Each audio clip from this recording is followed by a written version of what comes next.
I appreciate you guys attending and checking this out with us tonight. My name is Josh King. I'm the Assistant Director for Athlete Career Development, and I also oversee our business and finance, employer engagement, and student advising. Tonight we're talking about cover letter writing 101, and we'll get started. So throughout the next 25, 30 minutes, we're going to take a look at, what are the purpose of cover letters? Because I think before you start doing anything, you need to understand the purpose of it and what it is that you're trying to accomplish. We'll go through a couple of general formatting and writing strategies. I'll provide a few basic outlines, and then we'll talk strategies for how to customize those for specific applications. So on its face, what is a cover letter, right? We all know what a resume is. We hear the term cover letter. We don't always know what that means. But essentially, it's a letter that provides additional information on why you are qualified and how you fit within a position or company. So when we look at why does that matter, imagine you're a recruiter and you have 100 applications for a position where you want to interview maybe 15 people tops. Maybe you're hiring 2 people. So, if you have 100 applications and it takes you 5, 6 minutes to read every one, you're not going to spend, that much time reading line by line everyone's stuff. So on a resume, we want to be short and concise. A cover letter comes into play when, you pick, so say you pick your top 20 resumes and you're kind of like, man, we have 20 people that have the skills we need, but I don't want to interview 20 people. Oftentimes the cover letter can be a tiebreaker. This isn't always the case. There's certainly times where, a cover letter can override a resume. But a lot of times it is used to kind of figure out, of the people with the skills and experiences we need, who fits the best and who understands how they can fit, who understands their skill set, who understands what we need for this position. So that's why it's really important, because it may not be utilized in every application you use, but if it becomes a factor, it can often be the deciding factor on whether you get that first interview or not. So now for the good stuff, right? What makes a good cover letter? You're going to hear this a lot from me tonight. It's going to be fit, fit, fit. That doesn't always mean, fit in terms of who has the best experiences or who has the most experiences. A lot of times that's who understands the position, who understands the experiences that they have had and can articulate that in a way that shows that they understand the job description or understand what the position requires, or who understands how they fit within the company. Forget the position. Can you fit in with that organization? Do your values align? We also think about, understanding that, again, we talked about this, understanding the position and how your skills and experiences apply. And a way to do this is, you provide a unique perspective and we give examples that separate you from other candidates. So just like with a resume, everyone can list out skills like communication, time management, leadership, etc. But the people that get picked and the people that succeed are the ones that can show examples and provide separation from other candidates. And of course, we want solid formatting, grammar, and writing, because that's, an essential skill for anything in this professional aspect. So a little bit of basic cover letter theory. On Handshake resources, there is a cover letter writing guide. There is a template there. Really important to understand, different people do things differently. Different industries require different things. They want to see different ways of doing it. And the answer is there's no one right way. So, when we talk about resumes, when I was in college, I had an HR class. We had a guest speaker. She oversaw HR operations for Kohl's, the department store, oversaw about 400 people, 400 recruiters. And what she told us one time in her speech was, if you asked 400 recruiters what made up the perfect resume, you'd get 400 different answers. To an extent, cover letters can be similar, right? The main factors are, you want to tell your story, you want to have consistent formatting, you want it to look clean, you want it to look easy to read. So I say all that to say, in this example, this is my actual cover letter for when I applied for this job here. In our template, you're going to see a block format that has an address and it has a little bit more information. It has a header at the top. That's great, and there's nothing wrong with that. But in some industries, there's also nothing wrong with just putting the date and the person's name. The reason I prefer that method for me is I wanted more space to write. Some of you guys might not have as much space to write and you want to create more space, or you might be applying for a job where you think it needs to be a little bit more formal. So Again, no right or wrong way. You just want to be consistent. If you do use a header, make sure it's the same as your resume. Again, consistency. The other thing is when you're filling out an application online and you're attaching different documents, it's going to come across to, the hiring committee in a PDF. So it's going to be page after page of your stuff. You want it to flow, you want it to be consistent. So all that being said, that's just some general outlines. Again, we want block formatting. So we want all the text left aligned. We want a gap line in between each paragraph. We want between 3 and 5 paragraphs, no more, definitely no less. We want the date at the top. So you see that there. A lot of people ask, what date should I put? You might be writing a letter where you're not going to submit the application for another week. I always date the letter on the date that I know I'm going to submit that application, just so it's consistent. All right. The name of the hiring manager, in certain organizations, especially smaller organizations or things that are very public, you can see the structure online. You know who the hiring manager is. So when I came here, I knew exactly who it was. However, if you're applying to a corporate job or jobs where it's online and you have no clue, it's perfectly acceptable just to put Dear Hiring Manager. That's perfectly fine. If you know the person's name, I would always recommend personalizing it. Sometimes if you're pretty sure, but you're not 100% sure, always go with the person who's a little bit higher up, because if it goes to the person below, they're going to understand. But you don't want to go the other way around. Always identify the job title and the company. This you want to have in the first line. I'll also say, just like we have base resumes where you have a bunch of information, you customize it for each application, a lot of times cover letters are going to be very similar. One thing I would recommend doing are the 3 things you see right here, and anything else that may be custom for each application, please highlight those and save that on your base cover letter. The last thing you want to do is forget to switch something, and then you submit an application to a company that has someone else's name on it. Believe it or not, I've definitely seen that. I've been on a number of hiring committees in my career, and I've seen it happen more than once. So definitely a mistake you don't want to make. Again, highlighting that makes that easy to remind yourself that, hey, I need to switch this. The next part is, having a strong thesis statement. Again, different people write things differently. Some people have a very short 2-3 sentence introduction paragraph. I like having a little bit longer, where you use that last thesis statement to kind of set up the rest of your letter, right? So you're talking about, why does this job mean something to you? Why is it important? Laying out what you're about to discuss that makes you a good candidate. To me, it's kind of a quick hook to get people to understand, okay, I understand the position. This is my background. This is why I want this. Then you go into your letter, tell your story. What's your background, right? What's relevant to you. So as an intern, or if you're applying for internships, this is going to look a little bit different than if you're applying for a full-time job. So in this letter, the position I'm in now was created prior to me getting here. So it was a brand new position. I'm coming in to build a program for career development for athletes. So I was building on something new. Something I really played on was, I've been moving across the country. I've lived in 5 states in the last 5 years prior to getting here. I was ready to settle down. That's a really good fit for a position that's brand new and someone has to come in and build out that programming. So I established, hey, I've moved around a lot. I'm from North Carolina. I went to school in South Carolina. I'm really excited to be back on the East Coast. This is something that means a lot to me, as a selling point to say, hey, I'm going to be here for a while, right? I'm not going to be in and out, moving around. For me, that was something I wanted to clarify on my resume as well, because I did have that period of leaving every 2 years.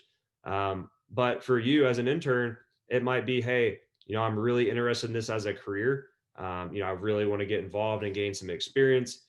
That's the nice thing. Unless it's a job where you anticipate getting full-time conversion, which isn't, outside of business finance, isn't super common. This can be a really good thing to establish why you're interested in that position. Talk about some classes you've taken. Talk about who's motivated you. Was it a professor? Is it a family member? Is it, someone you grew up with? Why are you interested in this position? Showing that motivation lets them know that, hey, this isn't just something I'm applying for. This is something I really want.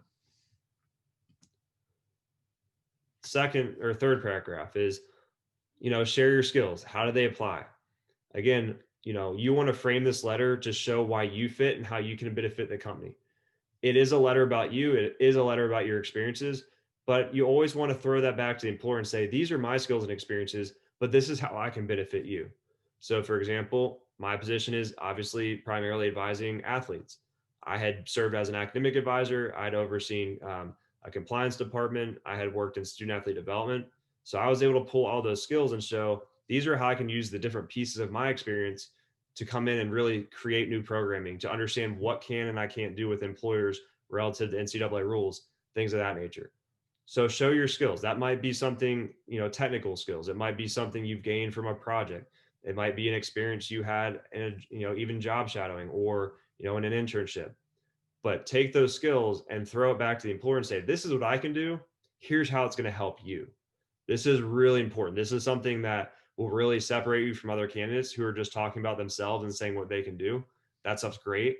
But if I, the recruiter, can read that and understand how you can help me, that's going to help me want to talk to you further. The last thing is, summarize and affirm. Why is this position of your dreams? Maybe for you, it's not truly the number one position on your list, but the recruiter is going to try and hire their number one candidate. So you want to match that energy, right? You don't want it to come off as, well, this is my third choice, but if I get it, hey, that's a great option. No, you want to say this is the position. You don't want to say that necessarily, but you want to, in your writing, show enthusiasm, show why you're excited, show why this would be a good fit. And that energy is going to go on the recruiter who's going to understand, hey, this person really wants this. So that's a really important thing to think about. And the last piece here is, if you can add a personal signature, that's always a plus, right? If instead of just typing your name, a really easy way to do this is if you just take a white sheet of paper, you sign your name on sign your name on it. If you have an iPhone, you can use the Notes app, and it actually has a scan feature, so it picks up a little bit cleaner than an iPhone. You can take a picture, save it as a JPEG, and boom, you can just paste that into all of your applications. If for some reason you're having a trouble matching the background, so you can't even tell that it's a picture, I would just use an app or something that has a true white background. Or if you have Photoshop, you can always use that to help clean it up. But you definitely want it to be smooth. But again, having a personal signature is a really nice touch. So at that point, or at this point, we have a little bit more to cover for sure. I just want to open it up. Are there any questions, thoughts, anything I can address? Again, feel free to put that in the chat box. Also, feel free to turn on your mic. So I'll give it about 15, 20 seconds for any questions. Could you speak more about the third paragraph and how to include anecdotes without going on for too long? Yeah. So in that third paragraph, you really want to focus on things that you can lay out specifically. So you don't want to just list a bunch of skills. You want to show numbers, right? So if you worked on a project, did you have success with it? So, or if you were in sales, how many accounts did you sell, or what percentage did you increase? What are some analytics that you can show me that success? And then talk about some of the other softer skills that maybe you developed. Talk about your different experiences. But really, that paragraph is again showing skills. It's also thinking about, and I'm glad you asked this question, you don't want to regurgitate what was on your resume. So surely there's going to be some overlap, but you don't want to basically just take the bullet points from your resume and put those into sentence form, right? You might highlight the 2 or 3 most important things from your different experiences. If you've had multiple positions and they all involve communication, you might talk about those communication skills and then reference that you've had a variety of angles from that, and then give one specific example. Again, examples are going to be the biggest thing here. Obviously, the skills are important, but you want to give examples. A lot of people think, where do I get started, or how do I know what skills to do? A really great way to do this is to take the job description, right? Look at the job description, and it's going to tell you, the maybe 4 or 5 bullets of what the job's going to encompass. So think about that and say, okay, if it involves writing, if it involves financial research, if it involves graphic design, if they want certain skill sets, plug those in, right? As much as you can match and show, hey, these are the skills I have. This is how I obtain them. These are things that I've learned. These are things that I've done. And it's matching back to that job description. That's going to be really valuable. In terms of length, you just want it to flow, right? If you're, I know my writing, this is pretty long. I had a lot to talk about. A lot of times my letters wouldn't be this long. But I had a variety of experiences that I was trying to, get in here. For you guys, again, it might be as simple as you pick 2 or 3 of the top skills. Maybe you have 5 paragraphs and you have 2 skill paragraphs, and it's a different skill or two with a specific example, and then you tie that back to the employer and show them how it's going to apply to them and why it makes you a good fit. Does that help? Yes, thank you. Yeah, no problem. How do you know which skills on the job posting are the most important to elaborate on? Or are there skills that are more important than others to elaborate on? Yeah, that's a really good question. So sometimes you don't know. It's just a gut thing, right? If it's just, a lot of times the most important bullets are going to be at the top. That doesn't always ring true. Um, the other thing you want to think about are there multiple skills that you can tie together with one story, right? So maybe you're applying for a job in marketing. Think about an example that shows your ability to communicate and do graphic design. So that's something where you can tie those together, and it might be one example, but it shows different aspects of what they're looking for, as opposed to something where you specifically talk about graphic design, but you don't mention the communication skills and all that went into that example. Um, but again, a lot of times it's just a gut thing. The other thing is maybe it's what do you have the best examples of? If you think all the things are weighted fairly equally that they're looking for, and you have better examples in one area than the other, go with the examples that you have better, or sorry, the area that have better examples, or you have more analytics or more things that you can really paint a picture for them of why that's your skill set.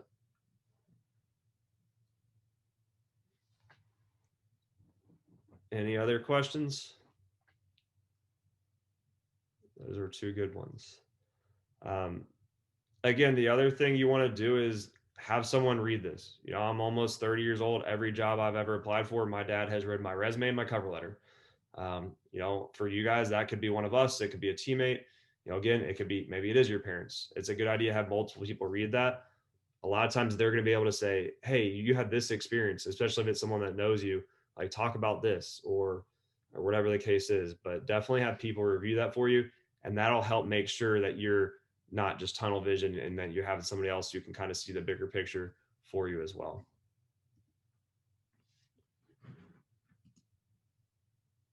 So next, oh, sorry, not sure what happened there.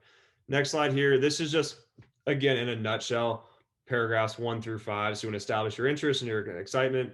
If you want, you can provide a short little thesis statement. That's optional. You don't have to do that.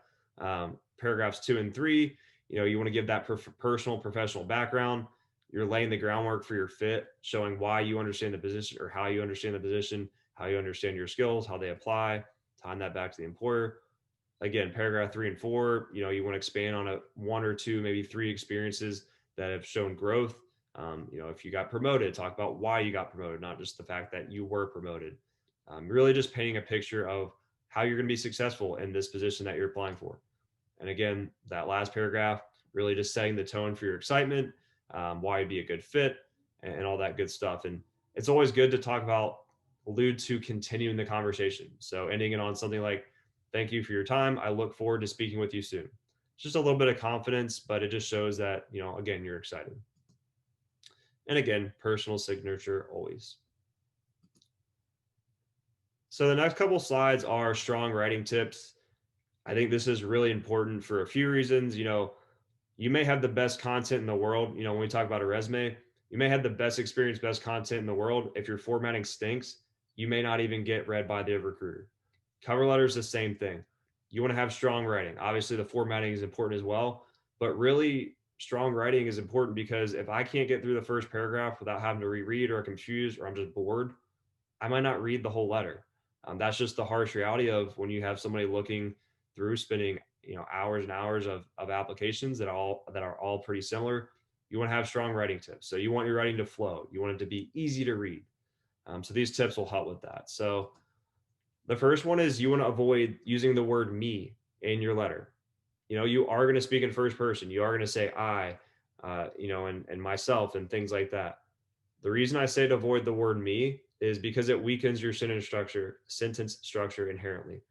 So when you say the word me, a lot of times you have to put supporting adjectives and other little words around it to make it work. So when you look at this sentence, the experience I gained from the internship really helped me gain leadership skills. It's okay, but it's not great. If you were to shorten it and clean it up and just say, the experience I gained from the internship further developed my leadership skills, that just reads cleaner, right? It's easier, it's fewer words, but it means the same thing. It's a little bit more confident as well. The next thing is avoid the phrase I think. They know that. It's your letter. Like, of course you think that, right? So, don't say that. What that does is just shows maybe you're not as confident, or it just doesn't sound or portray that confidence that you want to portray. So if someone said, I think that an open and diverse workplace is key to a good work experience, is there anything wrong with that? No. I mean, it's a fair sentence. Um, but if you read this sentence instead, saying maintaining an open, diverse workplace is essential to providing a positive environment, that just sounds like someone who really believes what they're saying, right? So again, try to avoid I think, try to avoid me. It'll just really make your writing stronger. The other thing is be concise. So you might have a lot of writing, but as long as it's concise and it flows, there's nothing wrong with that. Here we have an example. My experiences have really helped or really prepared me for this position because I've learned a lot. And I think that my skills could really be beneficial for your firm. I like read that out loud and I'm the one who wrote this and I have to go back and like, what the heck did I just say? That's a lot of words and it's just a lot of words that don't really matter. If we flip that and said, my experiences have developed advanced skill sets and will provide an immediate impact for this position in your firm. Again, that's more confident. Obviously you would be giving specific skill sets that you want to talk about, but it just flows. It's easy to read. And it's really not that much shorter than the previous line. It's maybe about, 3/4 of a line shorter. So again, just thinking about this, the easiest way to avoid not concise writing is to just read your writing out loud. I'm really bad about this when I write a draft. In fact, I write my draft just knowing I'm gonna have to go back and almost rewrite the whole thing. That's common for a lot of people. So definitely don't get frustrated. Just, get all your words, get all your thoughts out into the paper and the paragraphs, and then just go back and read it. And if you can't read it cleanly, or sorry, if you can't speak it out loud cleanly and it doesn't sound great, chances are when someone's reading it, it's going to be the same thing. Again, having a peer editor, having someone more experienced than you. Another really good thing is have someone in your industry read this. Again, we have advisors that work with specific industries and we're happy to help. But if you have an alum that you've been working with, or a family friend, or a parent, or a brother or sister, whoever, even a teammate that's been successful in their interviews and their processes, like, have other people read it. It's only going to help you. And the last one, of course, is our examples, right? So if we had this first sentence and we talk about my professional experiences have prepared me to advise students on their careers, great. But show me that, right? Like, anyone could say that, but does that mean anything? If I were to say my experiences advising students in several capacities, including academic and career advising, have prepared or provided the ability to relate to multiple populations and students from diverse backgrounds, that's going to give me a little bit more sight of, okay, like, I can see why they're prepared. I can see that they're ready to come in and work with a variety of students, a lot more so than that first sentence. Again, when you're giving examples, you do want to be careful of not making it too run on, or, not making it clean to read, but examples are single-handedly what's going to separate you from the next candidate. Any questions on those items?